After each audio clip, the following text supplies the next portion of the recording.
আসসালামু আলাইকুম। প্রিয় দর্শক, শেখ হাসিনার বিচার হয়েছে। এই যে গত অগাস্ট গণ অভ্যুত্থান যেটা হয়েছিল, সেই আন্দোলনের সময় যে গণহত্যা হয়েছিল এবং যে বিপুল পরিমাণ মানুষ, বিপুল সংখ্যক মানুষ আহত হয়েছিলেন, সেই ঘটনায় আন্তর্জাতিক অপরাধ ট্রাইব্যুনালে যে মামলা হয়, সেই মামলায় শেখ হাসিনার মৃত্যুদণ্ড হয়েছে, মৃত্যুদণ্ডাদেশ দেওয়া হয়েছে তার বিরুদ্ধে। এবং তার আমলের যিনি স্বরাষ্ট্রমন্ত্রী ছিলেন জনাব আসাদুজ্জামান খান কামাল, তার ব্যাপারেও। এখন এটা হয়েছে এই মাসের 17 তারিখে। তারপর থেকে প্রায় 9 দিন পার হয়ে গেছে। এখন প্রশ্ন হচ্ছে, রায় তো হয়েছে, এই রায় বাস্তবায়ন কিভাবে হবে, অথবা এই রায় বাস্তবায়নের সম্ভাবনা কতটুকু? রায় বাস্তবায়নের জন্য প্রথম যে কাজটা দরকার, সেটা হলো শেখ হাসিনাকে ফিরে পাওয়া। শেখ হাসিনা এই মুহূর্তে ভারতে আছেন, ভারত সরকারের কাছে আছেন। তো ভারত সরকার কি শেখ হাসিনাকে যদি দ্রুত ফেরত দেন, যদি 1 মাসের মধ্যে ফেরত দেন, তাহলে শেখ হাসিনা হয়তো একটা আপিল করার সুযোগ পাবেন।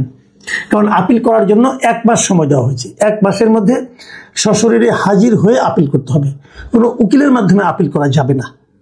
এখন যদি শেখ হাসিনা এসে হাজির হন এবং উনি আপিল করেন, তাহলে 1 মাস পরে সে আপিলের গৃহীত হবে কি হবে না, তবে সেটা নিয়ে আবার শুনানি হবে, তারপর রায় হবে।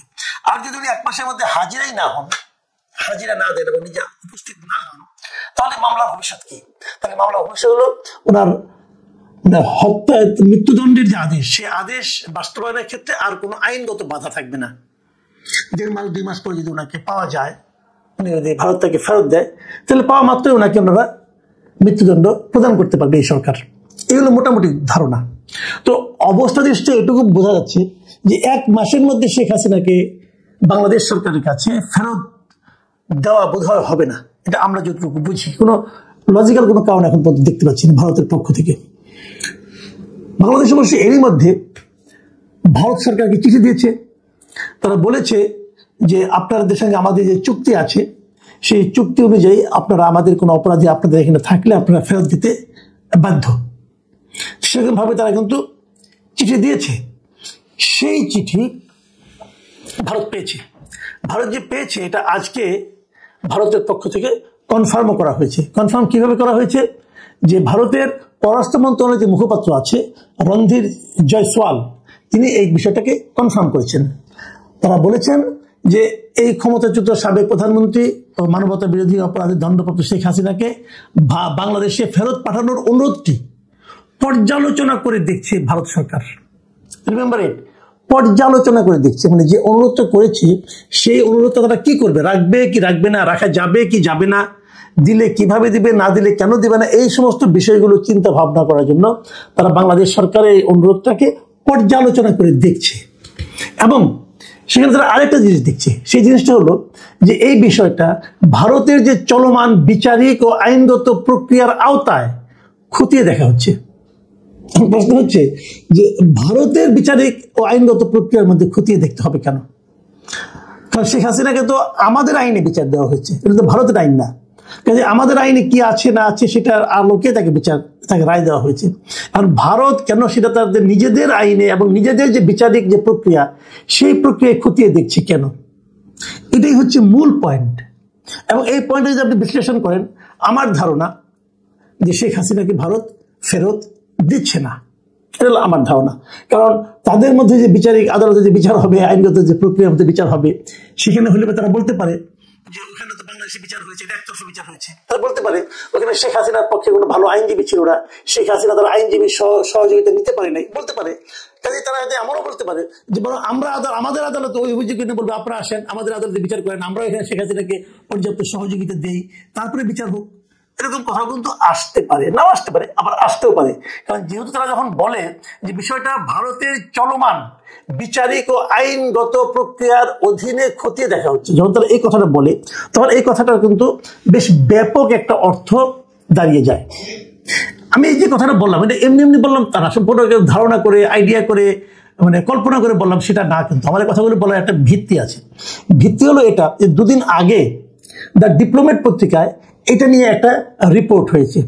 দ্য ডিপ্লোমেটের এই পত্রিকার এই রিপোর্টটা লিখেছেন মিস্টার সুধা চন্দ্রন, সুধা রামচন্দ্রন লিখেছেন। সুধা রামচন্দ্রন উনি ডিপ্লোমেটের এই সাউথ প্যাসিফিক এশিয়ার একজন লেখক এবং সম্পাদক বটে উনিটার।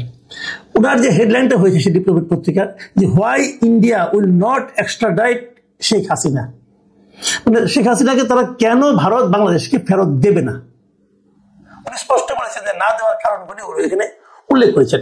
এবং এখানে যে যে প্রসঙ্গগুলি তুলেছেন এই মিস্টার সুধা রামচন্দ্রন, সেগুলো হলো যে ভারতের মানে বাংলাদেশের পররাষ্ট্র মন্ত্রণালয় যখন ভারতকে চিঠিটা লিখেছে, সেখানে কিন্তু তারা খুব কড়া ভাষায় লিখেছে যে মানবতা বিরোধী অপরাধীকে যে দোষী সাব্যস্ত ব্যক্তিকে যদি ফেরত না দেওয়া হয়, যদি তারা আশ্রয় দেয়, তাহলে সেটা হবে অমিত্র সুলভ আচরণ এবং ন্যায় বিচারের প্রতি আঘাত। এটা কিন্তু একটা বড় ধরনের বক্তব্য বাংলাদেশের পক্ষ থেকে দেওয়া হয়েছে। এটা নিয়ে কিন্তু ভারতকে বাংলাদেশ একাধিক চিঠি লিখেছে, এর আগে আরো 2বার লেখে। প্রথমবার চিঠি পাঠানো হয়েছিল গত বছরের ডিসেম্বর মাসে, সেই ভার্বালে ভারত পররাষ্ট্র মন্ত্রণালয় বলছিল আমরা পেয়েছি, কিন্তু তারা কোনো জবাব দেয়নি। দ্বিতীয়বার যখন অনুরোধ করা হয়েছে, সেটাকে তারা কোনো সাড়াই দেয়নি ভারত, এবং তারপর এবার তারা এই অনুরোধ করলো।